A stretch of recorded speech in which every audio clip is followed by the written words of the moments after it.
en México bajo cualquier circunstancia.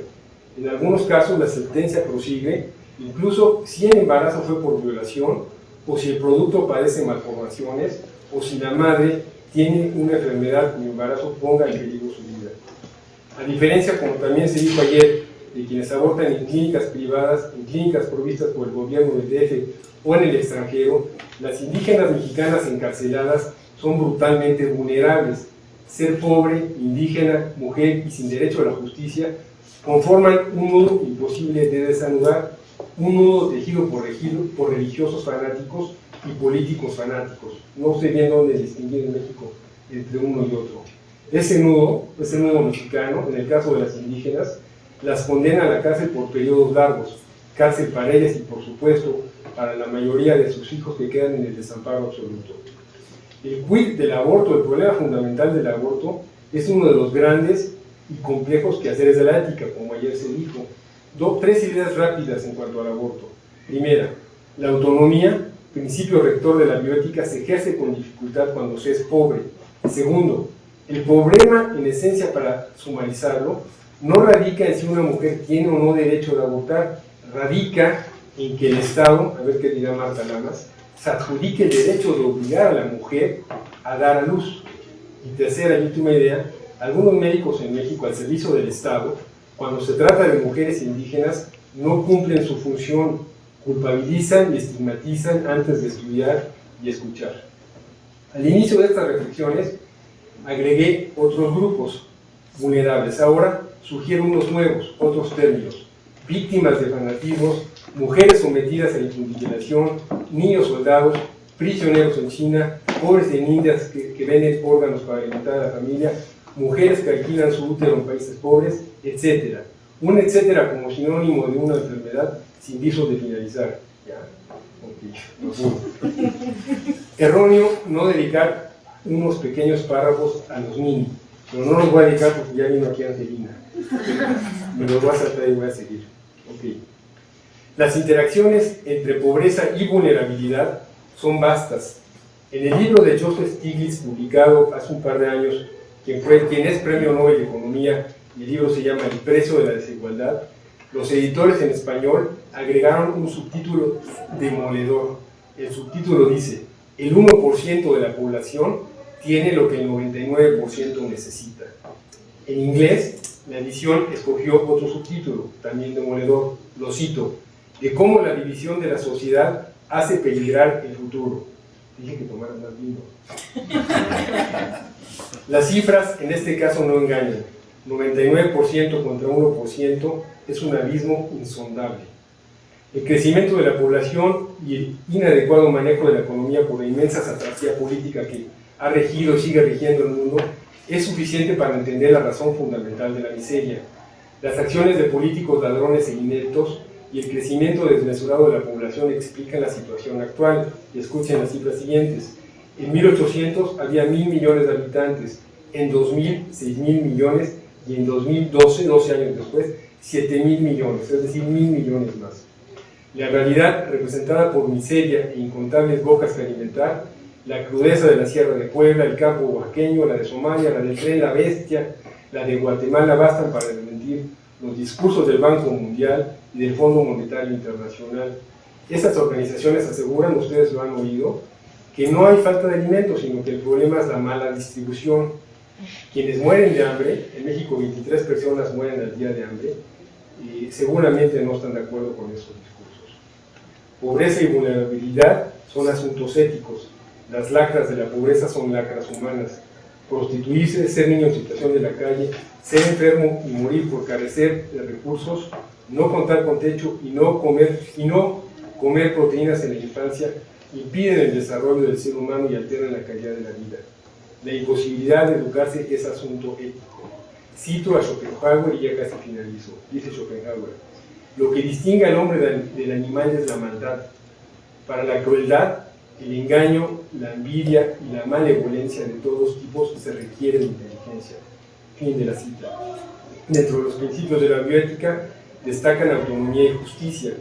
Los pobres excepcionalmente son autónomos y casi nunca tributarios de justicia. La pobreza es tierra fértil para el poder, genera dependencias y promueve injusticia. Anular autonomía y justicia atentan contra la ética. Kant consideraba a la autonomía como el principal rasgo humano. Kant decía, el hombre tiene dignidad, no precio. Sin justicia, sin autonomía y sin dignidad es fácil robarles a las personas su vida. Concluyo. En 2013, el número y los subgrupos de grupos vulnerables han aumentado.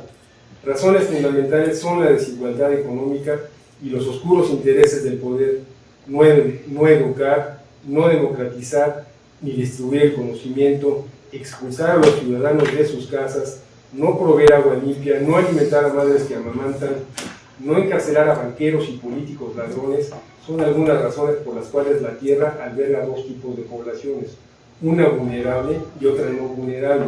La primera es mayoría, la segunda es responsable de la primera. La inadecuada definición del término vulnerable de la que dice que puede ser herido por recibir lesión física o moralmente, no es responsabilidad de sus académicos, es responsabilidad de las conductas humanas. Gracias.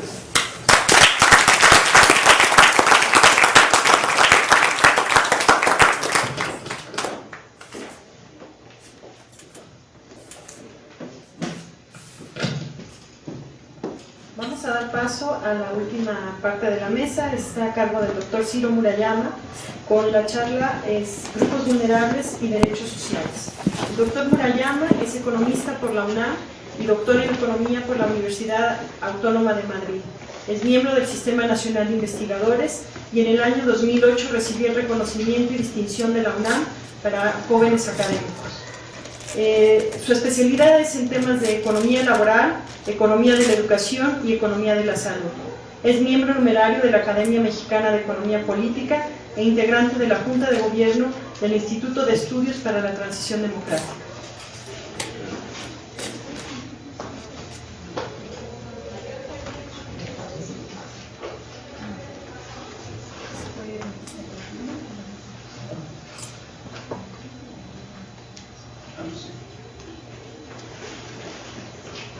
Gracias, buenas tardes. En primer lugar, quiero agradecer a Rodolfo Vázquez haberme acercado a este evento, el cual pues, lamento no haber podido estar en las demás mesas. Quisiera empezar con dos apuntes. El primero, simplemente retomando la idea de que los derechos sociales son parte de los derechos fundamentales, que son a su vez universales, indisponibles e inalienables, a diferencia de los derechos patrimoniales, que sí son disponibles y alienables, que los derechos sociales no deben considerarse como aislados y contrapuestos a los otros derechos de libertad, fundamentales, de libertad, civiles y políticos, y que finalmente los derechos sociales son una condición para una existencia autónoma y en dignidad, de tal manera que pues este término de derechos fundamentales, si bien es relativamente reciente y se ha acuñado para referirse a los bienes jurídicos que se conocen como derechos humanos y que han sido incorporados a la Constitución de algún Estado determinado, pues deberían efectivamente llegar a todo individuo. Ahora, el segundo apunte tiene que ver un poco en la dirección de lo que apuntaba ahora Amelio Kraus sobre la vulnerabilidad. Con frecuencia, quizá desde el mundo desarrollado, cuando se habla de la vulnerabilidad se piensa en las minorías étnicas, raciales, sexuales, ¿no? Pero en el caso de nuestros países, con el nivel de desigualdad tan grande y de fragmentación social, es frecuente que los más débiles, como llama Luis Ferrajoli, no sean los menos, sino, ya decía, no pueden llegar a ser los más. El caso de México, los trabajadores en condiciones de precariedad, de informalidad, son 6 de cada 10. Las encuestas sobre la distribución del ingreso y la pobreza nos dicen que 1 de cada 2 mexicanos están en esta situación. Y por supuesto, esto no quiere decir que además haya ciertos colectivos, los indígenas, los migrantes, que son minorías y que son particularmente vulnerables.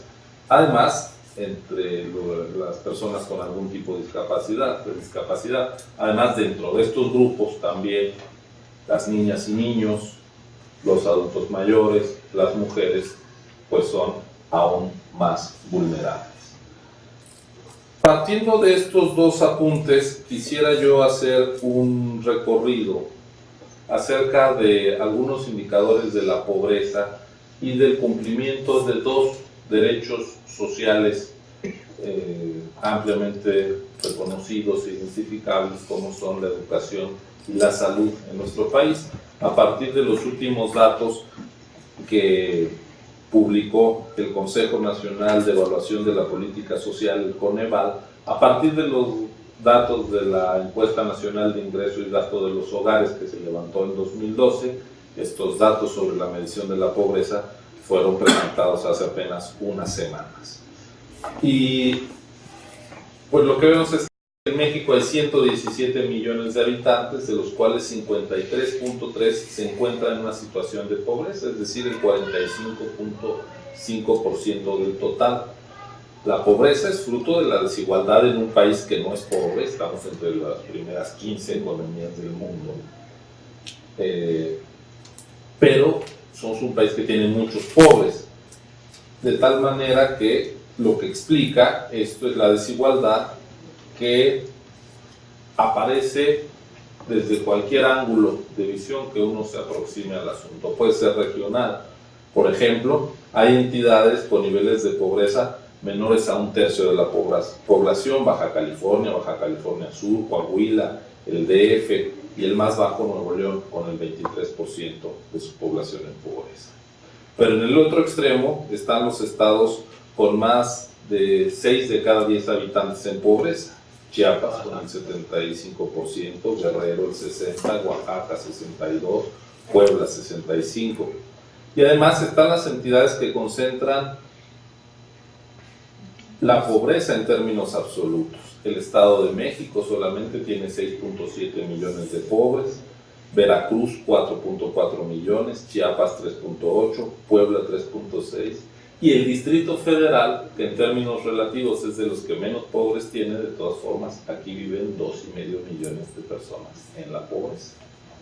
Y no estoy hablando de la zona conurbana, estoy hablando de las 16 delegaciones. En particular, pues estaremos hablando de algunas, ¿no? En Iztapalapa, Tláhuac, Talpa.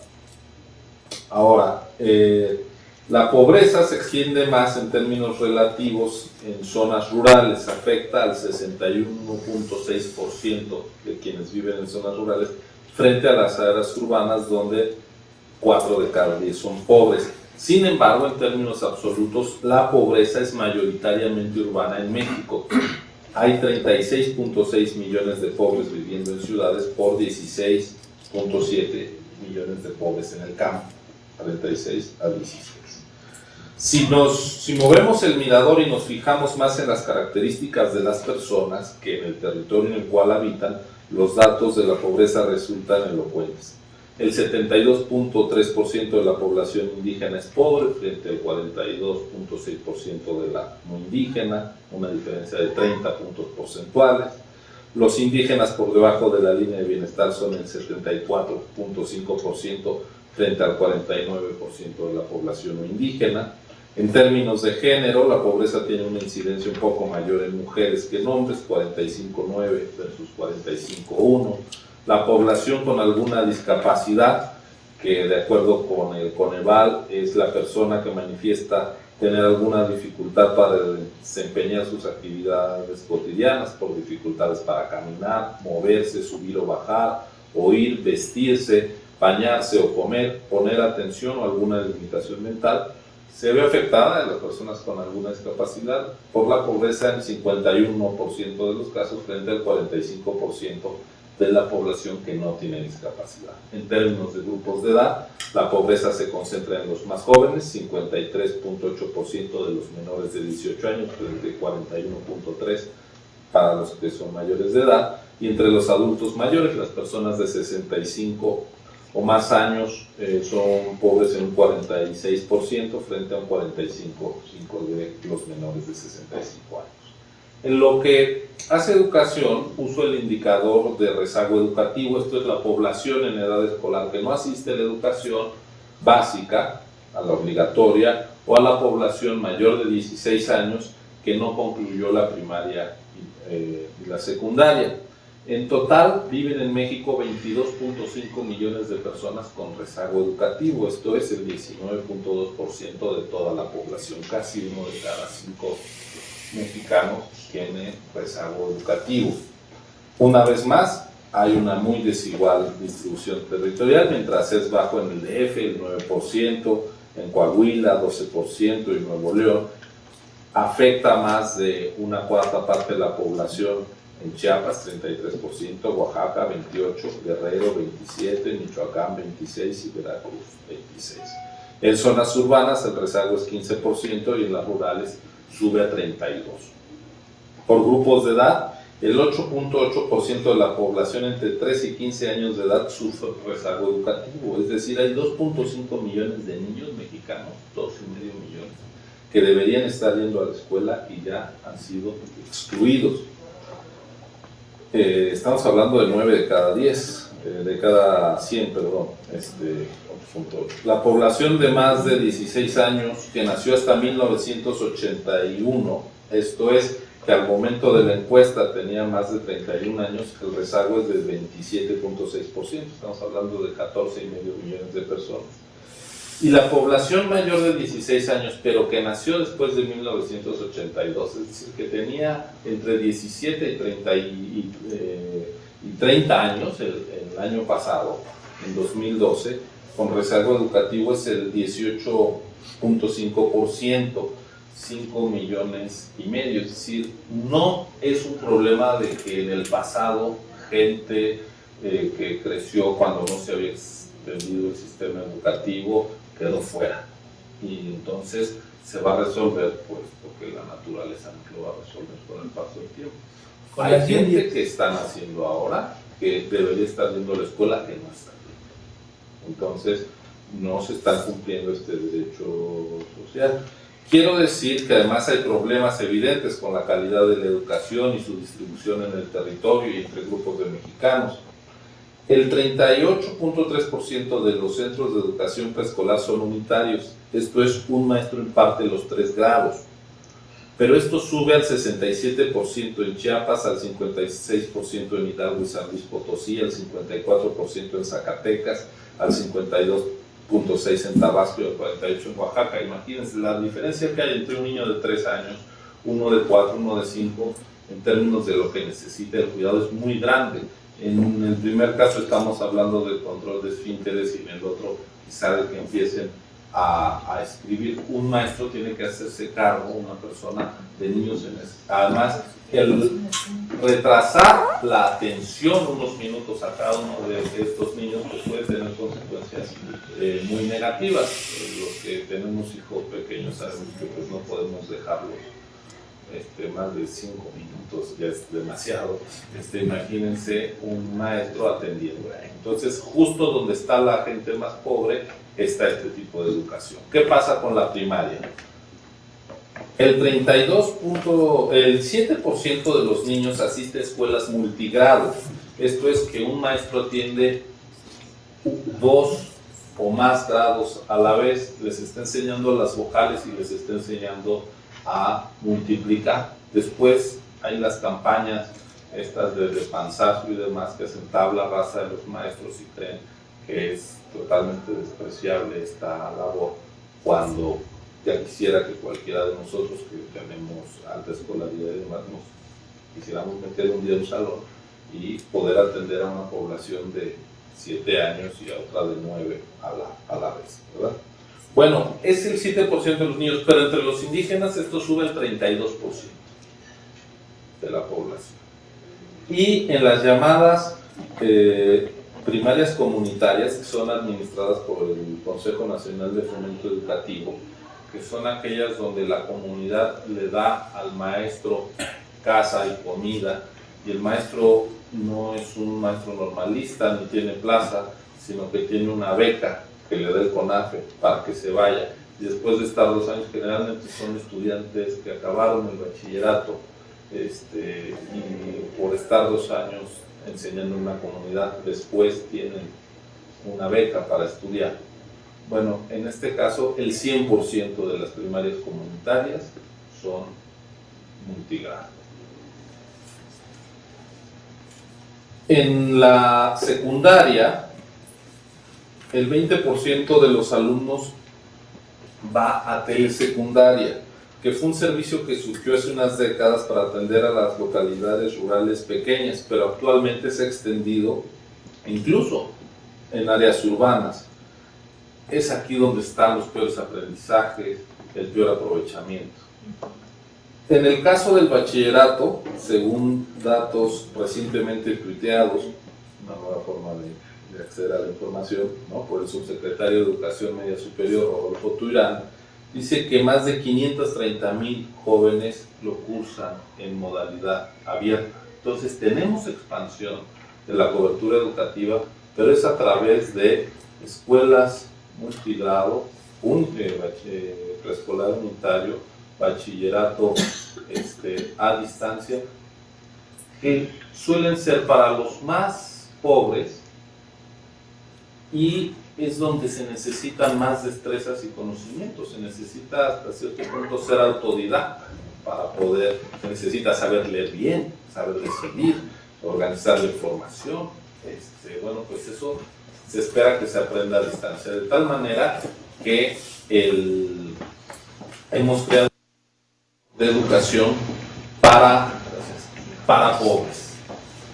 Voy a algunos datos rápidamente sobre,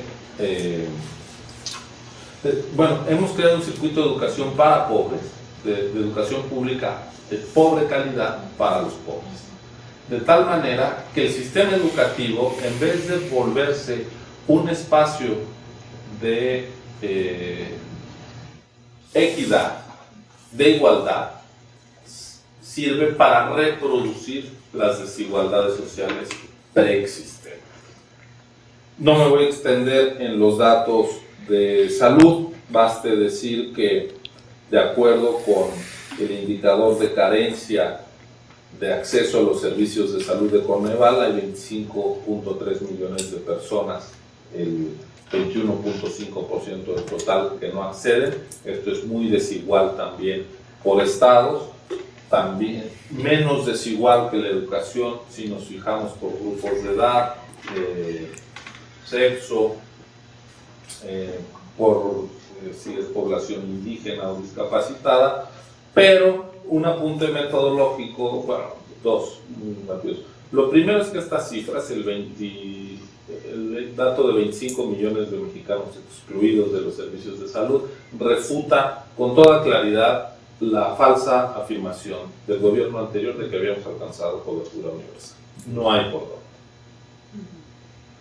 Ahora, el problema es que estos datos, de todas formas, son muy optimistas, porque el acceso a los servicios de salud se infiere de una pregunta que es: ¿está usted afiliado a algún seguro? Y estar afiliado al Seguro Popular no quiere decir que uno esté yendo a citas médicas, que lo estén atendiendo. Hay una enorme fragmentación de los servicios de salud públicos.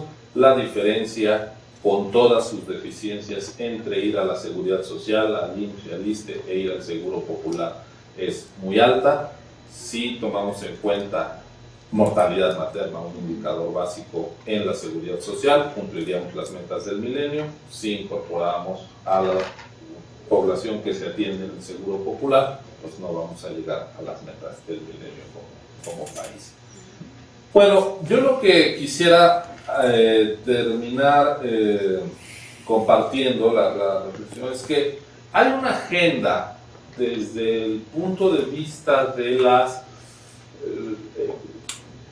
visión económica dominante en las universidades del mundo sobre la educación y la salud como elementos constitutivos de lo que es la teoría del capital humano.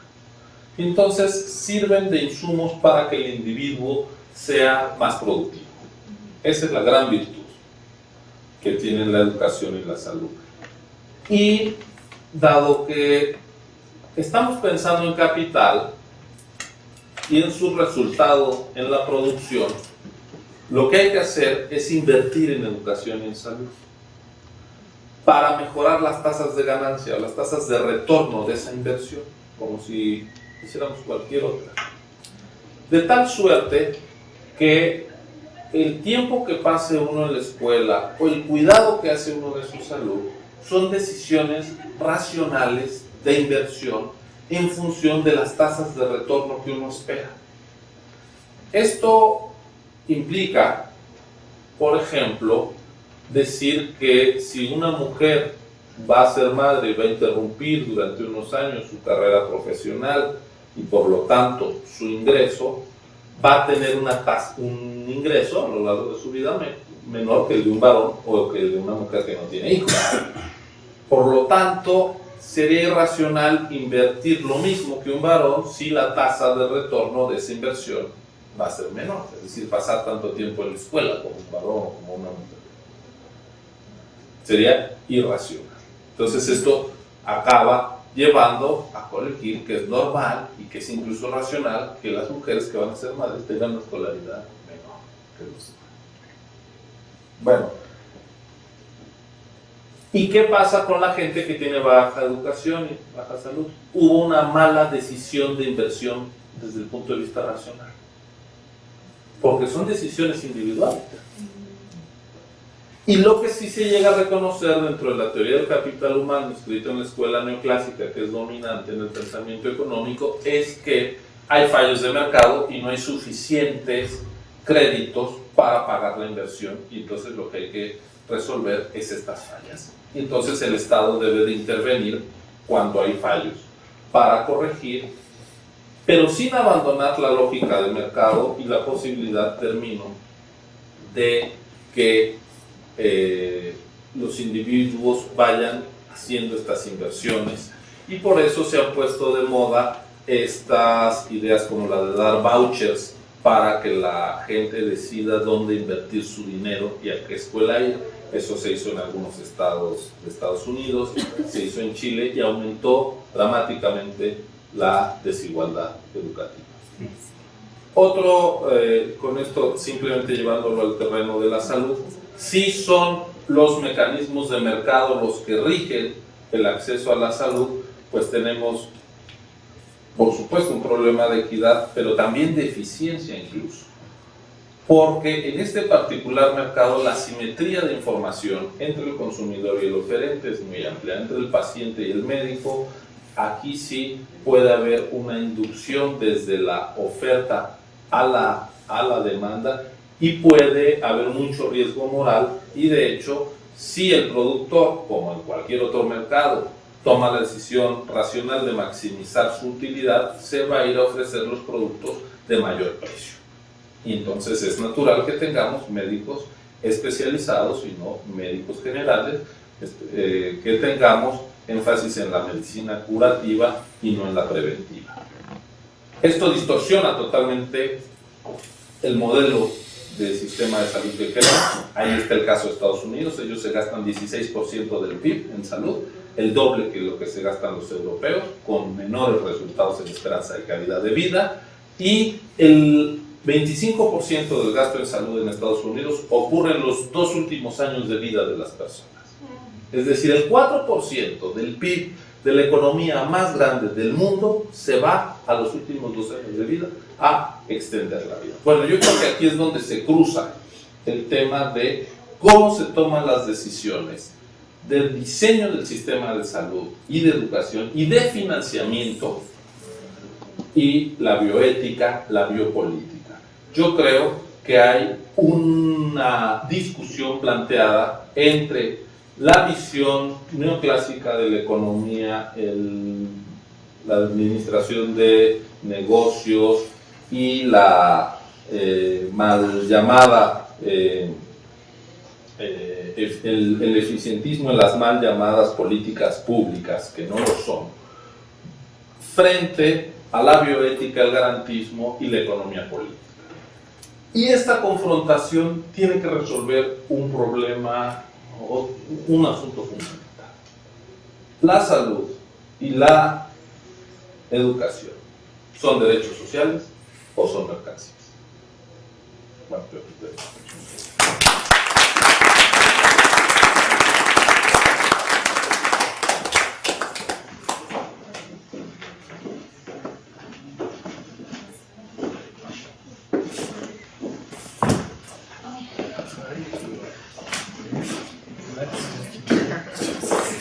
Bueno, tenemos tiempo de unas preguntas. ¿Les parece si, como en la sesión pasada, hacemos las preguntas continuas y posteriormente serán las respuestas?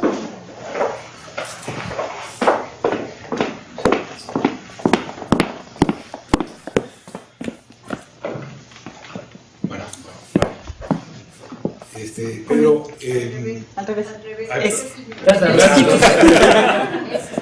Pedro,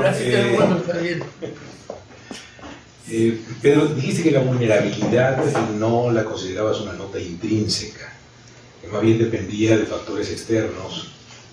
Hiciste alusión a la idea de la bioética, por quizá manejar esta dicotomía tan radical, ¿no?, entre autonomía y no autonomía, y factores sociales, supongo yo, por ejemplo, el no vivir en una sociedad incluyente, sino excluyente, pues obviamente no abona, ¿no?, en la dirección de paliar este problema. Más bien, la vulnerabilidad, tú dices, es una... yo la verdad es que cuando escucho esto sí me inquieta un poco. Por ejemplo, pensar que personas que tienen trastornos mentales no son vulnerables intrínsecamente y que eso dependerá de cómo concebimos la idea de autonomía o no, o qué tan incluyentes realmente somos. Yo diría, hombre, sí, es un factor, los factores externos son importantes, pero también los internos, porque si no estamos expuestos un poco también a decir que finalmente son seres con otras capacidades, y el problema no es tanto de que tengan un problema, sino que la situación es externa. Y si los entendiéramos bien, en realidad valoraríamos que tienen capacidades diferentes.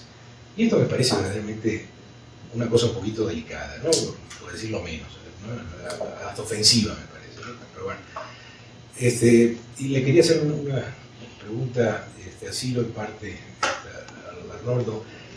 Yo creo que tu discurso, Ciro, es clarísimo en términos de una crítica a este modelo clásico, neoclásico, tipo Gary Becker y este tipo de cosas, ¿no?, del capital humano, en fin. Lo cierto es que en este mundo estamos escuchando campanas diciendo de que el modelo socialdemócrata y de bienestar ha fracasado, y que si no le ponemos algunas medidas, lo único que está resultando con todo lo que está sucediendo en el mundo es que no hay capacidad del Estado para poder soportar las demandas que exigen los derechos sociales. La alternativa no se ve muy clara. Es decir, yo apuesto por un modelo socialdemócrata, siempre mis modelos escandinavos han sido, pero me salen con la sorpresa de que ya estamos cambiando a regímenes conservadores terribles, que vamos a bajar la carga impositiva, que ahora la democracia participativa tiene que hacerse cargo y no el Estado, sino los ciudadanos organizándose de manera cooperativa. Esto me parece realmente también un gran problema.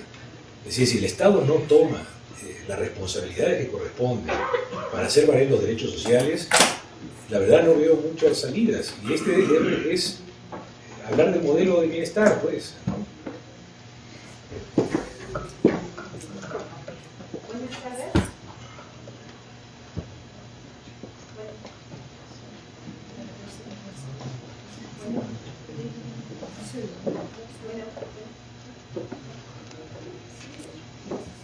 Sin micrófono se oye. Ok, buenas tardes. Me gustaría saber, después de que estamos en un país que tiene más de 40 etnias, si hoy en día hay consentimientos informados, pero en el lenguaje de estas etnias. Si alguno de los tres sabe sobre eso, me gustaría saber.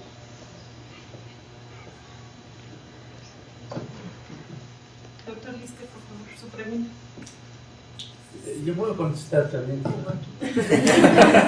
Es que no sé por dónde quiero hablar. Me siento tan deprimido ahorita que...